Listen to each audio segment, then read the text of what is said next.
Welcome students. आज हम आपकी पाठ्य पुस्तक वसंत भाग 2 के पाठ 11 रहीम के दोहे पढ़ेंगे। रहीम के दोहे बेटा आपने छोटी कक्षाओं में भी पढ़े होंगे। और रहीम दास जी जो थे वो अपने समय के एक बहुत ही प्रसिद्ध कवि रहे हैं और उन्होंने अपने छोटे छोटे दोहों के माध्यम से समाज को बहुत बड़ी बड़ी सीख दी है।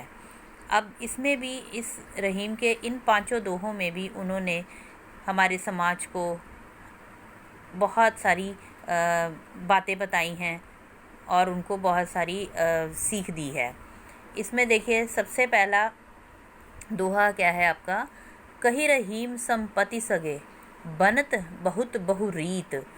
अब इसमें बेटा ये जो आपका दोहा है इसमें रहीम दास जी ने यह बताया है कि जब इंसान के पास, जब मनुष्य के पास संपत्ति होती है, संपत्ति का मतलब धन दौलत होता है, तो रहीम दास जी क्या कह रहे हैं कि जब मनुष्य के पास धन दौलत होता है तो बहुत से लोग बनत बहुत बहुरीत, बनत बहुत बहुरीत मतलब बन जाते हैं, बनत का मतलब बन जाते हैं, बहुत बहुरीत का मतलब बहुत अलग अलग तरह से लोग जो हैं वो उसके रिश्तेदार बन जाते हैं, मतलब उसके साथ संबंध जोड़ने की कोशिश करते हैं।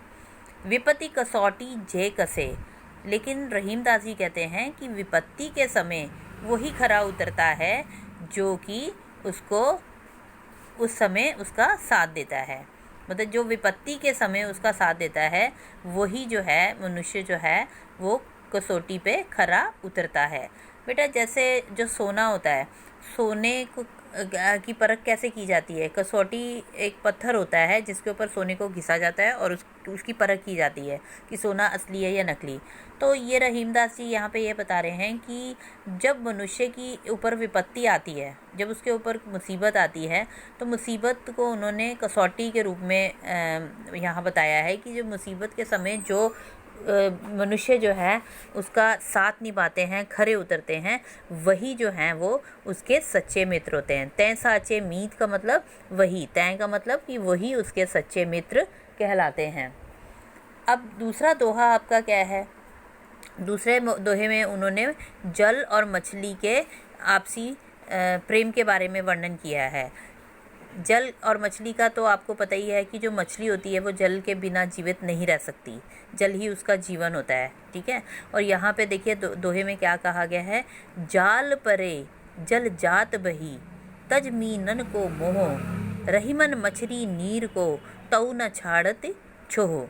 यहाँ पे रहीमदास जी ये कह रहे हैं कि जिस प्रकार से जब तालाब के अंदर जाल डाला जाता है, जाल परे जल जात बही, मतलब कि जब तालाब के अंदर जाल डाला जाता है, पानी के अंदर जाल डाला जाता है, तो क्या होता है कि जो पानी जो है वो उस समय मछली का मोह त्याग देता है, ठीक है, मछली का मोह त्याग देता है और वो बहकर बाहर निकल जाता है। बही का मतलब होता है बहकर निकल जाता है, मतलब जाल में से बहकर बाहर निकल जाता है। तज मीनन को मोह का मतलब कि उस समय वो, मीनन का मतलब मछली के मोह को त्याग कर वो बाहर निकल जाता है। जाल परे जल जात बही, इसका मतलब यही हुआ कि जब तालाब के अंदर, पानी के अंदर जब जाल डाला जाता है तो उस समय जल जो है वो मीनन का मतलब, मीनन को मोह मतलब मछली के मोह को त्याग कर वो पानी जो है बाहर निकल जाता है, बह जाता है। रहीमन मछली नीर को, लेकिन रहीमदास जी कहते हैं कि मछली जो होती है वो नीर का मतलब जल के जो उसका मोह होता है जल के लिए, उसको वो नहीं छोड़ती है। तऊ न छाड़ती छोहो, मतलब वो, छोह का मतलब होता है प्रेम, वो जो है वो मछली जो होती है वो जल के प्रेम को नहीं छोड़ती है, ठीक है, उसका जो प्रेम है वो हमेशा वैसा ही होता है और जैसे ही वो पानी से पानी जो है उसको छोड़कर बाहर जाता है तो वो अपने प्राणों को त्याग देती है। तो यहाँ पे बेटा इस दोहे में रहीम दास जी ने जो जल है और जो मछली है उनके आपसी प्रेम के बारे में बताया है। उसके बाद तीसरे दोहे में देखिए, तरुवर फल नहीं खात है सरवर पियत न पान। तरुवर किसको बोला है यहाँ पे? पेड़ को बोला है। फल नहीं खात है, जिस प्रकार से पेड़ अपना फल नहीं खाता है। सरवर पियत न पान, और जो सरवर किसको बोला है? सरोवर को। पियत का मतलब पीता है, और सरोवर जो होता है वो अपना पानी नहीं पीता है। उसी प्रकार से कही रहीम पर काज हित, कही रहीम पर काज हित संपत्ति संचहि सुजान। तो रहीमदास जी कह रहे हैं कि जो उसी प्रकार से जो सज्जन मनुष्य होते हैं, सज्जन मनुष्य जो होते हैं, भले मनुष्य, सुजान का मतलब यहाँ पे क्या है? सज्जन, और संचय का मतलब एकत्र करते हैं। जो सज्जन या भले मनुष्य होते हैं वो अपनी संपत्ति को दूसरों की भलाई के लिए एकत्र करते हैं। पर काज हित का मतलब दूसरों के भले के लिए वो अपनी संपत्ति का प्रयोग करते हैं। मतलब यहाँ पे ये बताया कि जो हमारे पेड़ होते हैं और जो सरोवर होते हैं वो क्या करते हैं? वो पेड़ जो है तो अपना फल स्वयं नहीं खाता, उसी प्रकार से सरोवर जो होता है वो अपने फल को पानी को स्वयं नहीं पीता, दूसरों के भले के लिए उसका प्रयोग करता है। उसी तरह से क्या होता है कि जो सज्जन पुरुष होते हैं, सुजान का मतलब जो भले पुरुष, सज्जन पुरुष जो होते हैं वो अपनी संपत्ति संचय का मतलब अपनी संपत्ति को किस लिए एकत्र करते हैं? अपनी संपत्ति का संचय किस लिए करते हैं? कही रहीम पर काजित मतलब दूसरों के भले के लिए एकत्र करते हैं, उनको अपनी संपत्ति से दूसरों का भला करते हैं।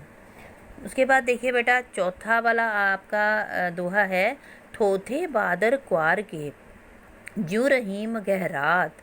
थोथे बादर क्वार के ज्यू रहीम गहरात, धनी पुरुष निर्धन भय करे पाछली बात। अब यहाँ पे क्वार महीने के, यहाँ पे क्वार का जो महीना होता है ना, अश्विनी का महीना होता है, तो क्वार के महीना, देसी महीना होता है ये। तो जो क्वार के बादल होते हैं, जो क्वार महीने के जो बादर का मतलब बादल होते हैं, थोथे मतलब खोखले होते हैं। जिस तरह से क्वार के महीने के जो बादल होते हैं वो थोथले होते हैं, मतलब खोखले होते हैं, खोखले का मतलब कि वो खाली होते हैं अंदर से, वो बरसते रहते हैं लेकिन वो खाली होते हैं, वो बारिश नहीं आती है। जू रहीम गहरात, उसी प्रकार रहीमदास जी कहते हैं कि जिस तरह से क्वार के महीने के बादल जो होते हैं वो खोखले होते हैं और वो क्या करते हैं? वो गरजते रहते हैं और वो बरसते नहीं हैं। धनी पुरुष निर्धन भय करे पाछली बात, उसी प्रकार से जो धनी पुरुष होते हैं जब वो निर्धन हो जाते हैं, जब वो गरीब हो जाते हैं, तब वो क्या करते हैं? अपनी पिछली, पाछली का मतलब अपनी पिछली अमीरी की बातें याद कर करके अपने समय को व्यर्थ करते हैं और उनकी इन बातों का कोई भी मतलब नहीं होता है। ठीक है, तो यही यहाँ पे इस दोहे में बताया कि जिस प्रकार से क्वार के बादल जो होते हैं वो क्या होते हैं? अंदर से खाली होते हैं, लेकिन गरजते हैं लेकिन बरसते नहीं हैं। मतलब गरजते तो वो रहते हैं लेकिन बरसते नहीं हैं, पानी नहीं आता, बारिश नहीं आती। और उसी प्रकार से जो धनी पुरुष होते हैं वो क्या होता है? अपने धनी होने की, अपने मतलब पीछे अमीरी की बातें कर करके वो अपने टाइम को वेस्ट करते हैं। ठीक है, उसी प्रकार से अगला आप दोहा देखिए। लास्ट दोहा क्या है आपका? धरती की सी रीत है शीत घाम ओ में, धरती की सी रीत है शीत घाम ओ में, जैसी परे सो सही रहे त्यों रहीम यह दे।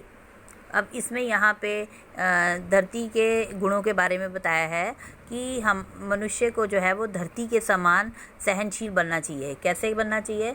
जिस प्रकार से बेटा धरती है, धरती जो है वो अपने ऊपर, आपने देखा होगा जो हमारी धरती है वो उसके ऊपर जब वो शीत ऋतु आती है तब भी वो एक समान रहती है। और धरती का ये नियम है, रीत का मतलब कि ये नियम है कि वो अपने ऊपर सर्दी की जो मौसम होता है, घाम का मतलब होता है ग्रीष्म, मतलब गर्मी का मौसम, सर्दी का मौसम, और मेह का मतलब वर्षा का मौसम, वो अपने ऊपर बराबर एक समान सबको सहती है और विचलित नहीं होती है। ठीक है, सर्दी, गर्मी और वर्षा के मौसम में वो एक समान रहती है, अब विचलित नहीं होती है।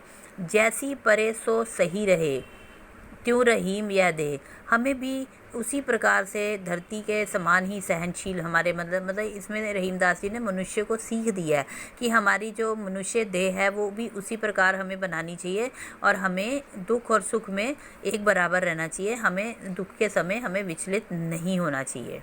जैसी परे सो सही रहे मतलब कि उसी प्रकार से रहीम दास जी कहते हैं कि जिस प्रकार से धरती जो है वो हर एक मौसम में एक समान रहती है, चाहे वो सर्दी का हो, गर्मी का हो या बारिश का मौसम हो, सबको एक बराबर अपने ऊपर सहती है। उसी प्रकार से मनुष्य की जो देह है, देह का मतलब उसका जो शरीर है, उसको भी धरती के समान बनाना चाहिए और उसको भी सहनशील बनाना चाहिए उसी के समान, ताकि वो अपने दुख के समय, मुसीबत के समय विचलित ना हो और दुख और सुख में एक समान रहे।